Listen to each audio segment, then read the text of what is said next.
आबा अहो बसलाय कशाला भात बडवा की.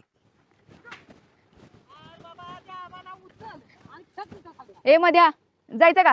हो रेश्मा राखी आणल्यात का? हो आणलेत की. मी बी आणलेत आणि सगळ्यात पहिले तुलाच बांधणार आहे. असू दे की मग तुला कोण विचारतंय जर आत्ताच बांध हा.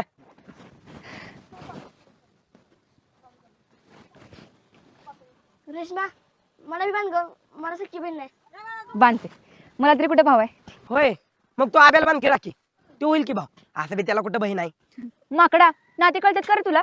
मी त्याच्या मामाची पोरगी लागती. ती तुम्ही गावात उचलवट आला होता पाहुणे म्हणून त्यामुळे सगळी तशी म्हणायची. पण आता झाला की गाडग्याचा पवारांच्या गावात येऊन हा? मध्या काय बी बोलू नका सा. आता पवारांच्यात लग्न झाले तर होणार पवार.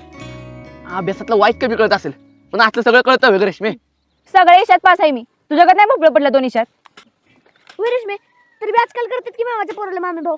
ए पागल बिगल झालेस का रे? आपल्यात असलं काय नसतं. अगं मग तो कर की सुरुवात.